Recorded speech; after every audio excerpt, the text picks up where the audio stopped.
Who says a 200-pound dog can't be just a big, lovey, cuddly buddy? Yeah. You like that, Siggy? Hmm?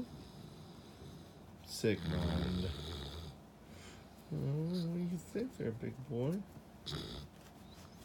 Hmm?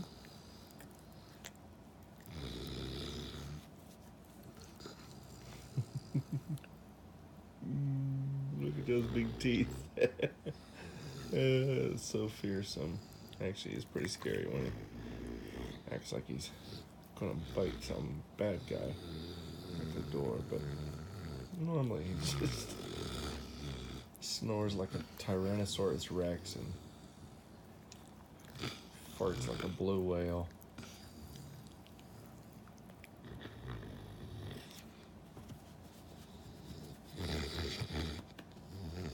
Don't you, big guy?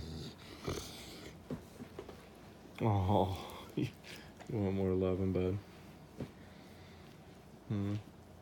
He moves the entire sectional when he leans up against it. Don't you, beast?